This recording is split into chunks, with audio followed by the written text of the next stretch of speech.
happen eventually. 시간 예배를 위해서 이지훈 집사님 대표로 기도해 주시겠습니다.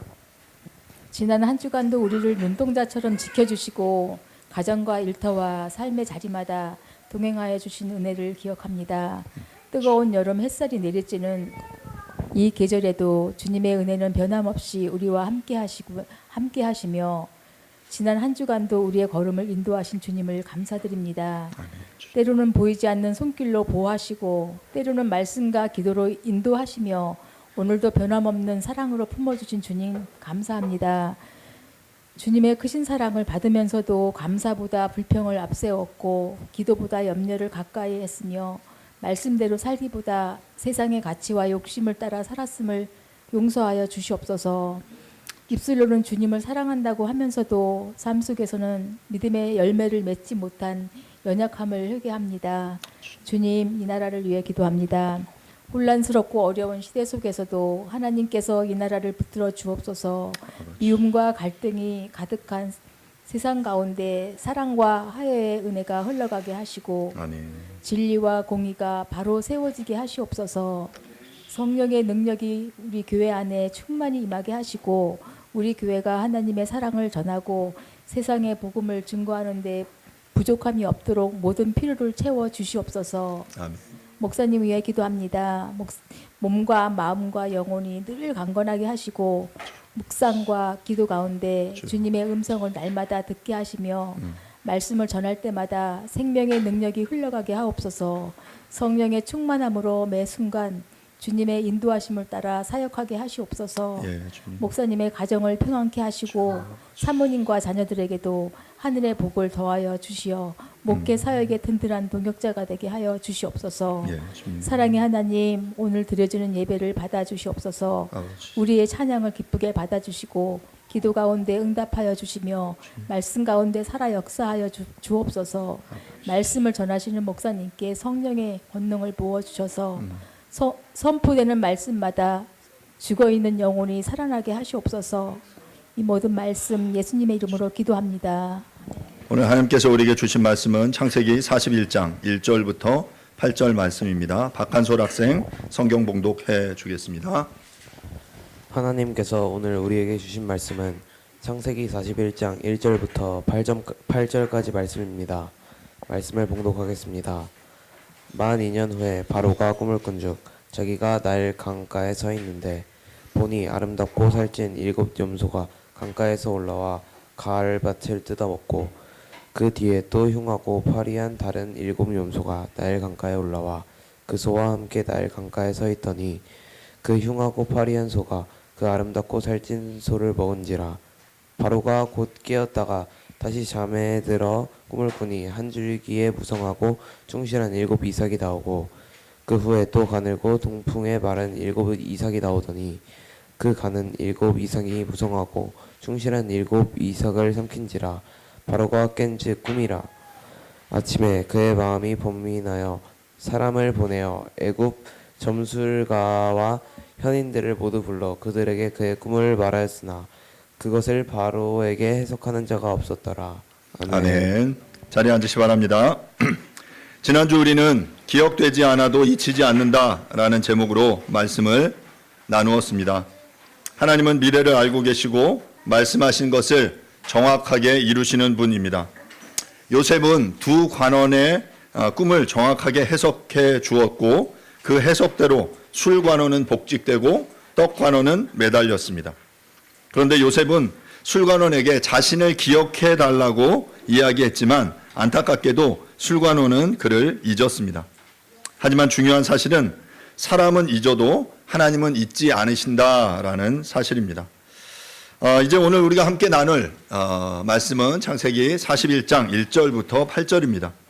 우리를 잊지 않으신 하나님께서 언제 일하시는지를 답이 보이지 않을 때 하나님은 일하고 계신다라는 제목으로 여러분들과 함께 말씀을 나누도록 하겠습니다.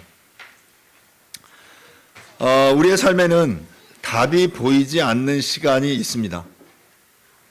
기도를 해도 응답되지 않는 것 같고 뭔가 노력해도 나의 현실이 변화되지 않는 것 같을 때, 또한 문제를 풀지만 그 문제가 풀리지 않는 것 같을 때 우리는 그런 시간 속에서 하나님께 묻죠. 하나님은 어디에 계신가? 하나님은 지금 무엇을 하고 계신가? 라고 말입니다. 네, 진짜 하나님은 계시는가? 뭐 이런 질문들 하죠. 예, 그 질문은 정당합니다. 오늘 본문은 우리에게 두 사람을 보여주는데요. 한 사람은 감옥 안에 있는 죄수 요셉이었고, 또한 또 다른 사람은 바로 바로의 왕이죠. 그 술 맡은 관원의 이야기를 생각해 보면 2년 전에 바로의 술 맡은 관원장의 꿈을 요셉이 해석해 주었습니다. 그리고 부탁했죠. 나를 기억해 달라고 이야기했습니다. 하지만 술 관원은 그를 잊었습니다. 기억하지 못했죠. 아무 일도 일어나지 않았습니다. 그는 여전히 감옥 안에 있습니다. 변한 것이 없습니다. 간절히 감옥 밖으로 나가길 원했고, 그래서 자신이 할 수 있는 최선을 다해서 나를 기억해 달라고 요청한 하는 것까지 말했지만 아무 일도 일어나지 않죠. 요셉의 삶이 그랬어요. 또 다른 사람은 바로입니다. 세계 최강의 권력자, 애국이라는 이집트라는 최고 문명의 통치자입니다. 그런데 그가 꿈을 꾸고 마음이 번민합니다. 그는 자신이 부를 수 있는 모든 현인들을 부릅니다. 점술가와 지혜자들을 불러 모아서 그들에게 그 꿈에 대해서 해석해 달라고 요청하죠. 그러나 아무도 자신의 꿈에 대한 답을 주지 못합니다. 여기서 이제 흥미로운 질문이 생깁니다. 세상에서 가장 강한 사람이 불안하고 세상에서 어찌 보면 가장 약한 사람이 평안합니다. 어떻게 이런 역전이 일어날까요? 오늘 우리는 본문을 통해 세 가지를 배우게 됩니다. 하나님의 때는 침묵 속에서도 진행된다. 세상의 힘과 지혜는 인생의 궁극적인 답이 될 수 없다. 그리고 하나님은 인간의 한계가 드러날 때 일하기 시작하신다라는 것입니다. 오늘 먼저 본문 1절을 제가 다시 한번 읽겠습니다. 1절입니다. 만 2년 후에 바로가 꿈을 꾼즉 자기가 나일 강가에 서 있는데, 본문에 뭐라고 말합니까? 만 2년 후에. 이 시간의 표현을 우리가 잘 주목해 볼 필요가 있는데요. 창세기 40장 마지막 절에 뭐라고 이야기하냐면 술 맡은 관원장이 요셉을 기억하지 못하고 그를 잊었더라라고 말해요. 그리고 나서 얼마가 지난 후에 만 2년 후에, 그렇게 만 2년의 시간이 흐른 거예요. 요셉이 그토록 요청을 했어요. 술 맡은 관원장의 꿈을 해석해주고 잘 되면 나를 기억해달라고 요청을 했는데, 그렇게 술 맡은 관원장은 그 꿈대로 복직됐고 왕의 옆에서 왕을 시중드는 역할을 계속 감당합니다. 그런데 무려 만 2년 동안 아무 일도 일어나지 않습니다. 여러분, 2년이면 며칠입니까? 날로 계산하면 365 곱하기 2, 730. 730일입니다. 예, 요셉의 입장에서 생각해 보십시오. 매일 아침 감옥에서 눈을 뜹니다. 어제와 똑같은 벽, 어제와 똑같은 공기, 어제와 똑같은 침묵, 어제와 똑같은 일상, 변화의 조짐이 전혀 보이지 않습니다. 하나님이 일하고 계신다는 증거가 자신에게 단 하나도 보이지 않는 그런 시간입니다. 여러분, 만 2년 동안 요셉이 느꼈을 심정, 감정을 우리가 짐작할 수 있습니까? 기다림이 깊어질 때 우리는 이렇게 낙심할 수 있습니다. 오늘 함께 찬양했던 그 찬양의 가사에 그 연못가의 병자는 38년의 시간 동안 자기에게 아무 일도 일어나지 않는 거예요. 그리고 그는 낙담해서 절망 속에 있었죠. 요셉의 2년 동안 느꼈을 심정이 어땠을까? 기다림이 길어질 때 우리는 쉽게 낙심합니다. 내가 잘못 생각했나? 하나님이 살아계시다는 것이 진짜일까? 혹시 가짜 아니야? 하나님이 나를 잊으셨나? 이 기다림이 어떤 의미가 있는가? 내가 이렇게 사느니 그냥 막 사는 게 낫지 않을까? 이런 생각들을 하게 됩니다. 그런데 본문은 의도적으로 정확한 숫자를 우리에게 기록하죠. 만 2년 후에. 이것은 단순한 시간의 경과의 기록이 아닙니다. 성경은 이 숫자를 기록한 이유가 있습니다. 하나님의 시간표는 정확하고 그 안에 있는 모든 순간이 의미를 갖는다는 것을 우리에게 보여주기 위해 이렇게 기록하고 있습니다. 인간은 기다림을 낭비라고 생각하죠. 아무 일도 일어나지 않는 시간을 의미 없는 시간으로 여깁니다. 그러나 하나님은 그 시간을 준비할 시간으로 사용하십니다. 요셉이 감옥에 있던 2년 동안 무슨 일이 있었는지 우리는 알지 못합니다. 그러나 하나님은 그 시간 동안에도 정확한 계획을 따라 일하고 계셨습니다. 그리고 바로가 이 정확한 시점에 꿈을 꾸도록 놀랍게도 이 모든 것이 준비되고 있었습니다. 전도서 3장 1절은 이렇게 말합니다. 범사에 기한이 있고 천하 만사에 다 때가 있나니. 모든 일에는 정해진 때가 있습니다. 이 전도서 이후에 어떤 내용들이 있냐면 날 때가 있고 죽을 때가 있고 심을 때가 있고 뽑을 때가 있고 죽일 때가 있고 치료할 때가 있고 울 때가 있고 웃을 때가 있고 안을 때가 있고 않는 것을 멀리할 때가 있고 전쟁할 때와 평화할 때가 있다라고 이야기해 줍니다. 우리가 보기에 멈춰 서 있는 것 같은 이러한 시간 속에서도 하나님의 시계는 멈추지 않습니다. 하나님의 때를 차곡차곡 준비하고 계시는 거죠. 시편 31편 15절에 다윗은 또 이렇게 고백합니다. 나의 앞날이 주의 손에 있사오니 내 원수들과 나를 핍박하는 자들의 손에서 나를 건져 주소서. 다윗은 지금 원수들의 핍박 속에 그런 위협과 이 공포의 이 상황들 속에 고백하는 거예요. 나의 앞날이 주님의 손에 있다. 그러니까 지금 이런 어떤 역경 속에서도 나의 죽음과 나의 삶이, 나의 승리와 나의 패배가 모두 주님의 손에 있다라고 그렇게 고백하고 있는 거죠. 우리의 시간이 하나님의 손 안에 있다라는 것은 우리가 보지 못하는 시간에도 하나님은 일하고 계신다라는 것입니다. 침묵의 시간은 하나님의 부재를 의미하지 않습니다. 오히려 우리가 보지 못하는 방식으로 하나님이 가장 깊이 열심히 일하시는 시간일 수 있습니다. 사랑하는 여러분, 지금 혹시 응답되지 않는 기도가 있습니까? 변화되지 않는 현실이 있습니까?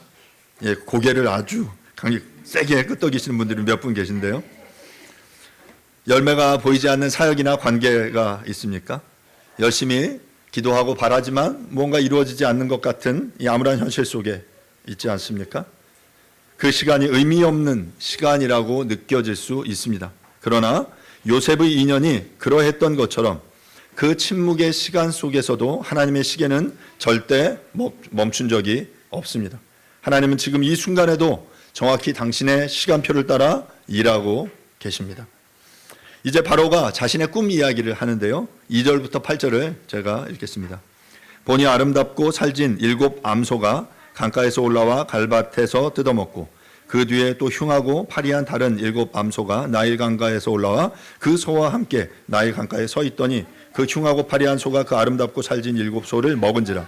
바로가 곧 깨었다가 다시 잠이 들어 꿈을 꾸니 한 줄기에 무성하고 충실한 7 이삭이 나오고 그 후에 또 가늘고 동풍에 마른 7 이삭이 나오더니 그 가는 7 이삭이 무성하고 충실한 7 이삭을 삼킨지라. 바로가 깬즉 꿈이라.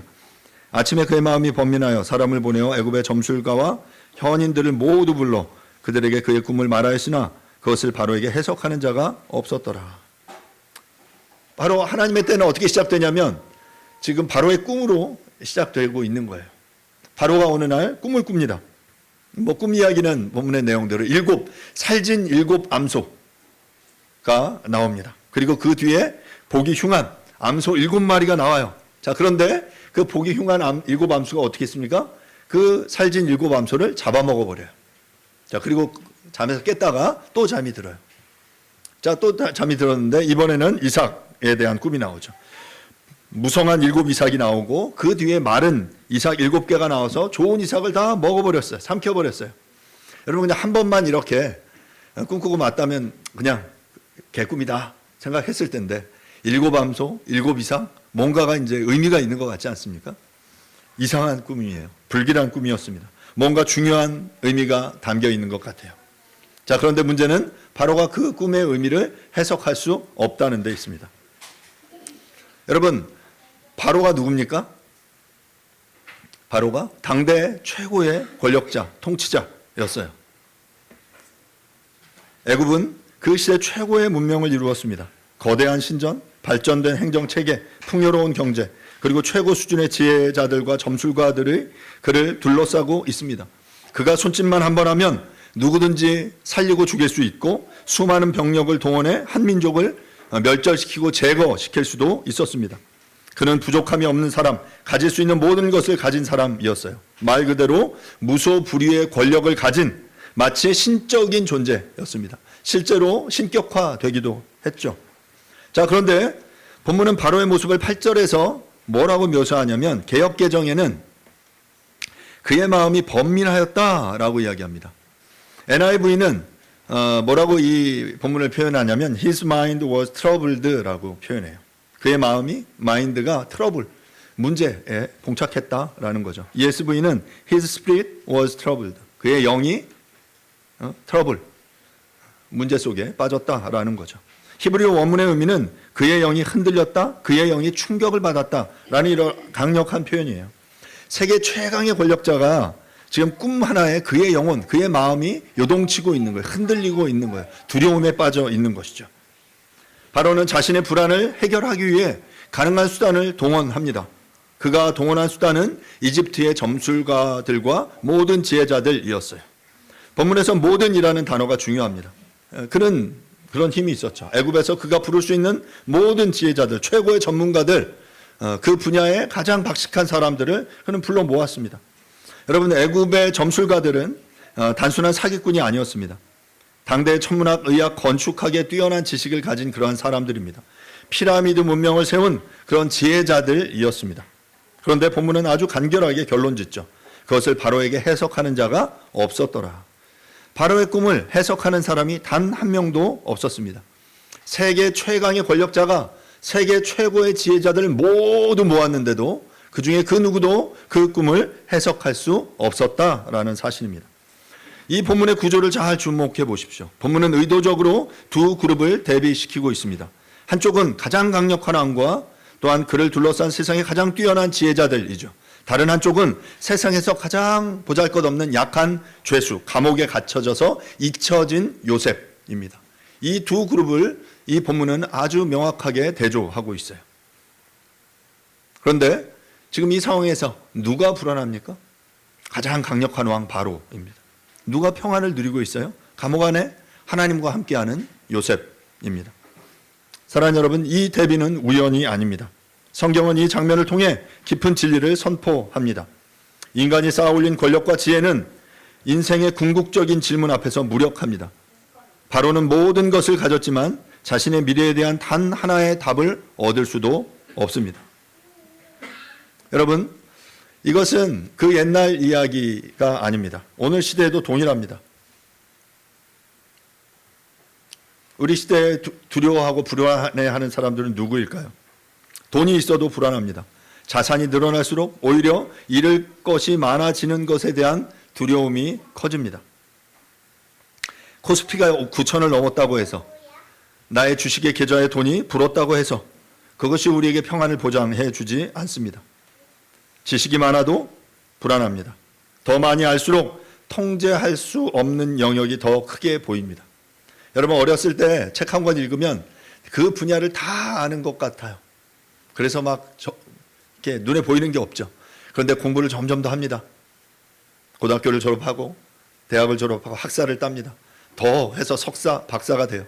여러분, 그 학위를 점점 딸수록 느껴지는 거 뭐냐면 내가 아는 게 너무 없다라는 거예요. 그러니까 점점 내가 알고 있는 이 좁은 이 한 분야의 전문가가 되면 될수록, 그래서 학위를 따고 사람들은 전문가라고 여기지만 점점 더 느껴지는 것은 내가 아는 것은 너무 적다. 나는 내가 아는 건 요 일 분야일 뿐이다라는 사실을 알게 됩니다. 뭔가 많이 알수록 점점 더 불안해집니다. 여러분, 요즘 기술의 발달이 여러분들을 평안케 합니까? 두렵게 합니까? 두려워요. 두려움을 느끼시는 분은 조금 아시는 분들이에요. 어떤 미래가 도래할지 조금씩 듣기 때문에 두려운 거예요. 그런데 많은 사람도 두려움도 없어요. 왜냐하면 그거에 대한 관심이 없으니까, 지식이 없으니까. 마찬가지입니다. 가끔 이렇게 기도 제목을 나누고 함께 이야기할 때 제자 훈련하면서 가끔 이제 이야기하다가 최근에 뭐 이런 근황들에 대한 대화를 나눌 때도 있어요. 가끔 이야기해 보면 그런 일이 일어나고 있는지조차 몰라요.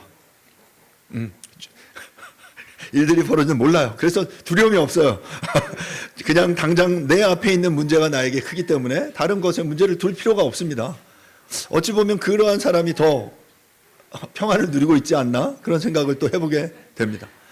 점점 더 많은 지식을 가졌다고, 그래서 많은 것을 알고 있다고 그것이 우리에게 평안을 보장해 주지 않습니다. 점점 더 알수록 통제해야 하는 영역이 점점 더 우리에게 많아지기 때문에 우리는 불안을 더 느끼게 되죠. 성공해도 미래는 알 수 없습니다. 정상에 오른 사람들은 더 불안해하죠. 어떻게 하면 내가 이 자리를 계속해서 지킬 수 있을까? 누군가 계속해서 치고 올라오는데 이 자리를 내가 지킬 수 있을까? 계속 불안해하며 어려움을 겪고 있습니다. 전도서 1장 18절은 말합니다. 지혜가 많으면 번뇌도 많으니 지식을 더하는 자는 근심을 더하느니라. 인간의 지혜와 지식이 늘어나는 것이 반드시 평안을 가져다 주지 않습니다. 많은 것을 알고 더 많은 책을 쓰고 그래서 더 많이 사람들에게 알려진다고 해서 그것이 우리를 안전하게 해주지 않아요. 오히려 더 근심을 가져다 준다라고 지혜자는 우리에게 말해요. 여러분이 전도서를 쓴 지혜자 솔로몬이 누굽니까? 누구보다 더 많이 알고 많은 부분들의 잠언과 책과 기록과 노래와 시를 남긴 이 세계 하나님이 인정한 이 세계 최고의 지혜자였지 않습니까? 그런데 그가 고백하는 거예요. 지혜가 많으면 번뇌가 많다라고 말하죠. 오히려 많이 알수록 더 많은 불확실성을 우리는 보게 됩니다. 바로는 모든 것을 가졌지만 어찌 보면 지금 답을 얻지 못하고 있는 거죠. 이것이 우리에게 말하는 것은 분명합니다. 인간은 하나님 없이 우리의 인생에 궁극적인 답을 얻을 수 없습니다. 우리가 아무리 많은 것을 쌓아도 인생의 가장 근본적인 궁극적인 질문 앞에서 우리는 결국 무력합니다. 우리는 삶의 어느 순간 인생의 근본적인 질문과 마주합니다. 그 질문들은 이런 거죠. 나는 누구인가? 왜 사는가? 죽음 이후에는 무슨 일이 일어나는가? 내 삶의 목적은 무엇인가? 여러분이 각각의 질문은 인간이면 누구나 우리의 삶의 어느 순간에 한 번쯤 해봤을 질문들이에요. 그런데 이 질문에 우리가 뭐라고 대답하느냐에 따라 결국 그 사람의 세계관이 결정되는 거예요. 이런 질문에 대해 의미 있게 대답하는 것이 매우 중요합니다.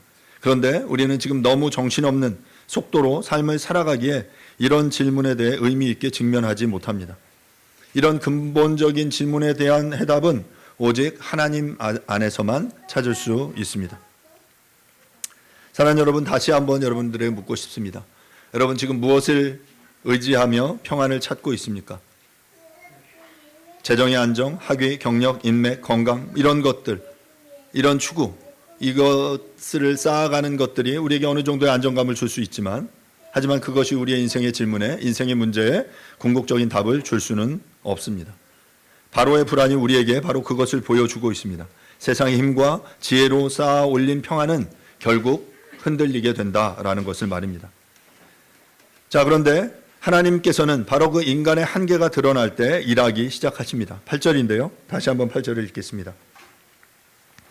아침에 그의 마음이 번민하여 사람을 보내어 애굽의 점술가와 현인들을 모두 불러 그들에게 그의 꿈을 말하였으나 그것을 바로에게 해석하는 자가 없었더라. 8절은 단지 지혜자들이 실패했다라는 사실을 전달하는 것이 아닙니다. 바로 이 실패는 이 본문 전체의 어쩌면 신학적인 전환점입니다. 점술가를 의미하는 히브리어 하루툼은 종교와 관련된 점쟁이, 마술사를 의미합니다. 그리고 현인을 의미하는 히브리어 하캄이라는 표현은 지혜자 또는 지식인을 의미합니다.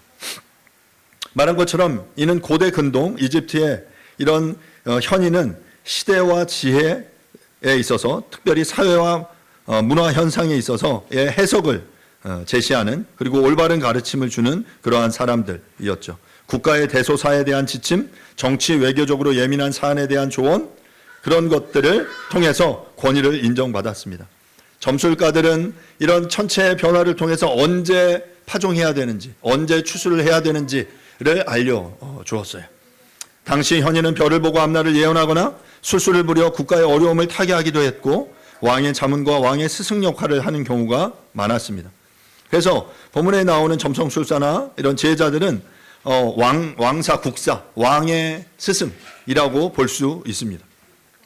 자, 그런데 애굽의 점술가와 현인들 중 한 사람도 그 꿈을 해석하지 못했어요.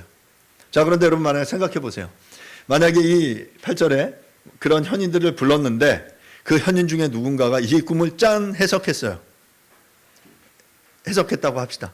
자, 그러면 41장 9절의 일은 일어나지 않았을 겁니다. 술 맡은 관원장이 요셉을 기억할 필요가 없었을 거예요. 왜냐하면 문제가 해결됐으니까.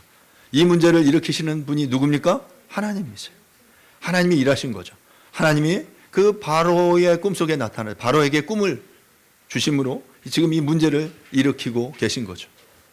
그래서 그 꿈을 그 누구도 해석할 수 없었던 거예요. 다시 한번 말씀드립니다. 애굽의 모든 지혜가 무너져야 하나님의 지혜가 드러날 자리가 생깁니다. 박사들의 실패는 우연한 사건이 아닙니다. 그것은 하나님이 요셉을 드러내시기 위해 준비하신 무대입니다. 여러분, 연극을 시작하기 위해서 준비하기 위해서 연극을 준비하죠. 그 무대를 준비합니다. 세팅합니다. 그것들을 위해서 무대를 세우고 배경을 그리고 음악을 준비하고 그 사람들을 준비시키죠. 마찬가지입니다. 하나님은 지금 이 12,000년이라는 시간 속에 하나님의 큰 이 역사 속에 하나님이 일하실, 하나님이 한 민족을 구원하실, 그 구원하시고 그들의 삶을 통해 이 이후의 역사를 이루어 가실 그 큰 무대를 지금 준비하고 계셨던 거예요.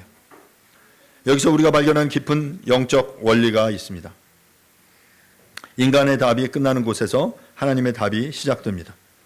만약 말씀드린 대로 인간의 지혜로 모든 문제가 해결될 수 있었다면 하나님이 개입하실 필요가 없었을 것입니다. 그러나 인간의 지혜가 한계에 도달했을 때 바로 그 자리가 하나님이 일하시기 시작하는 자리입니다. 이것은 성경 전체를 관통하는 패턴입니다. 이스라엘이 홍해 앞에서 더 이상 갈 곳이 없을 때, 뒤에는 지금 애굽의 군대가 쫓아올 때 이 수백만의 사람들 앞에 어떤 일이 이루어집니까? 홍해가 갈라졌어요. 하나님이 그들을 구원하시죠. 갈멜산에서 바알의 선지자들이 850명이 모여서 가슴을 찢고 피 흘리며 자신의 신에게 응답할 것을 외칠 때 그들의 그 인간의 그 수고들 속에서 하지만 하나님은 아무 일도 이루시지 않다가 바로 엘리야를 통해서 불을 내리십니다. 기드온이 미디안의 군사와 대적하기 위해서 군사를 모았습니다. 32,000명을 모았죠. 그리고 돌아가라고 했을 때 10,000명이 남았고 다시 한번 병사들을 정리했을 때 300명으로 줄어들어요. 그리고 그때 하나님께서는 그 300명을 통해서 14만 명 이상의 미디안의 군대와 싸우게 하십니다. 인간의 능력 한계 속에 하나님이 일하기 시작하신 것이죠. 오병이어도 마찬가지입니다. 사람들이 먹을 것이 없어서 굶주릴 만한 그때 그 어린 소년의 도시락 떡 5개와 물고기 2마리 뿐이었어요. 한계 아닙니까? 한계의 상황 아닙니까? 이것으로 어떻게 수천 명을 먹일 수 있습니까? 하지만 바로 그 상황에서 하나님의 능력이 나타났습니다. 인간의 한계가 분명히 드러나는 그 순간 그 한계가 끝나는 정확한 그 자리에서 하나님의 능력이 하나님의 일하심이 시작됩니다. 애굽의 지혜자들이 부끄러움을 당한 그 자리에서 감옥의 죄수 요셉이 등장할 무대가 준비되고 있었던 것입니다. 그런데 흥미로운 것은 바로의 불안이 깊어질수록 요셉이 등장할 무대가 더욱 단단하게 준비된다라는 것입니다.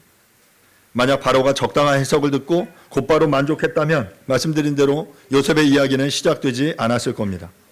그러나 바로의 불안이 깊어지고 모든 지혜자의 그 대답이 전혀 그의 그 마음을 내키지 못하게 하면서 더 바로는 절박하게 그 답을 구하게 된 것이죠.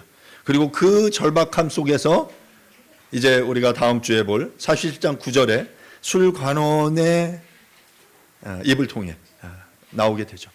바로 그때 이제 술관원이 기억하게 되는 거예요. 자신에게 부탁했던 그 요셉의 요청을 바로 그 순간 기억하게 되는 거죠.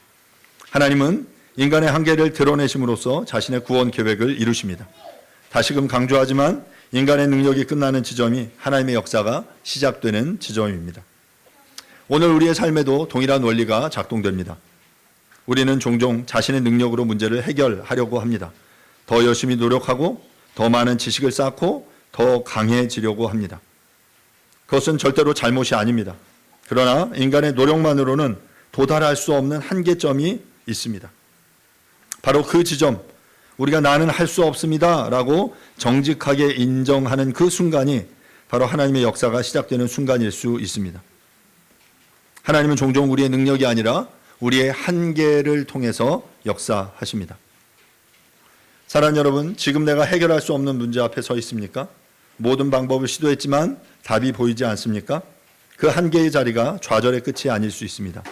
애굽의 지혜가 끝난 그 자리에서 요셉이 준비되고 있었던 것처럼 우리의 한계가 드러나는 그 자리에서 하나님의 역사가 이미 준비되고 있을 수 있습니다.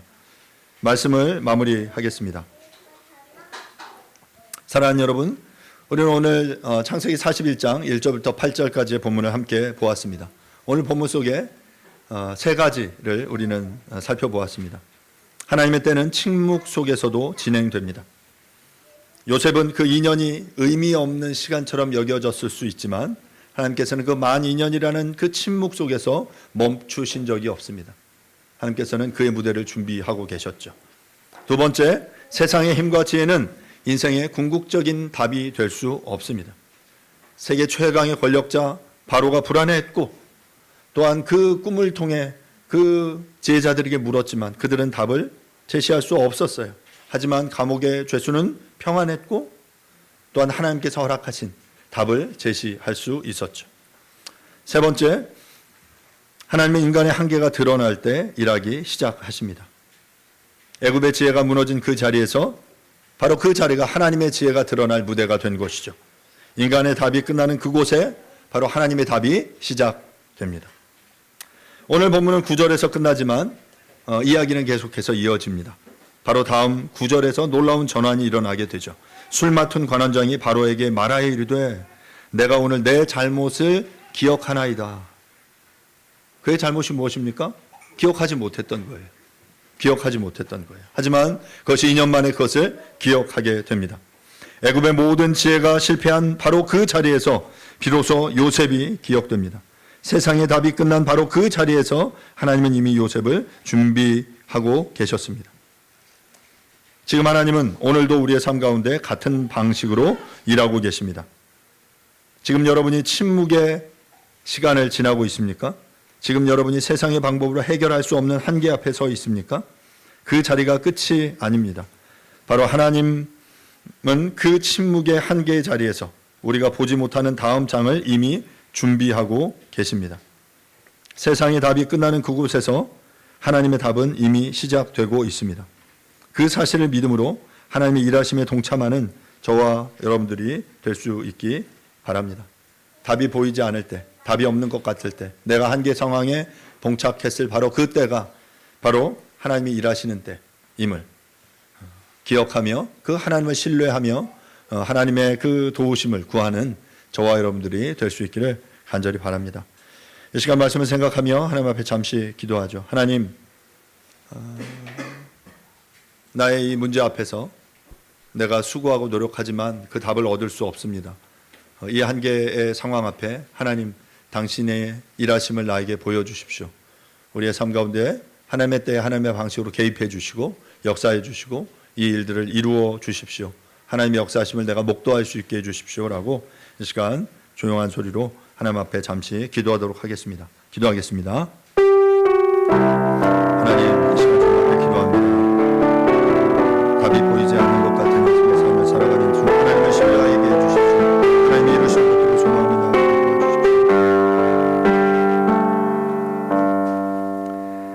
아침에 그의 마음이 번민하여 사람을 보내어 애굽의 점술가와 현인들을 모두 불러 그들에게 그의 꿈을 말하였으나 그것을 바로에게 해석하는 자가 없었더라. 주님, 우리의 인생 속에 답이 보이지 않는 것 같을 때가 있습니다. 나의 노력과 나의 수고로 최선을 다하지만 그 최선이 우리에게 그 해답을 제시하지 못하는 상황들이 있는 것을 우리가 보게 됩니다.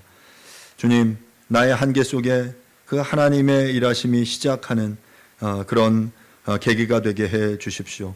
우리가 그 하나님의 살아계심을 그런 나의 한계 속에 목도하게 도와주시고 또한 그 하나님께서 보이지 않는 그 자리 속에서 하나님 우리의 인생의 삶의 무대를 준비하고 계시는 분이심을, 그렇게 일하고 계시는 분이심을 우리로 신뢰하도록 하나님 인도해 주시기를 간절히 원합니다. 우리의 삶이 주님께 있습니다. 날마다의 삶의 순간 속에 최선을 다하되 하지만 그 한계의 상황 속에 살아계신 하나님을 의지하며 하나님을 신뢰하는 우리 모두가 되어줄 수 있도록 하나님 역사하여 주시옵소서. 감사드립니다. 예수님의 이름으로 기도합니다. 아멘. 뉴시티 교리문답 25번 문항입니다. 그리스도의 죽음은 우리의 모든 죄를 용서받을 수 있다는 뜻입니까? 그렇습니다. 그리스도의 십자가 죽음이 우리 죄에 대한 대가를 완전히 치렀기 때문입니다. 하나님은 은혜를 베푸셔서 그리스도의 의를 마치 우리의 것인 양 우리에게 전가하셨으며 더 이상 우리 죄를 기억하지 않으십니다. 아멘. 아멘. happen eventually.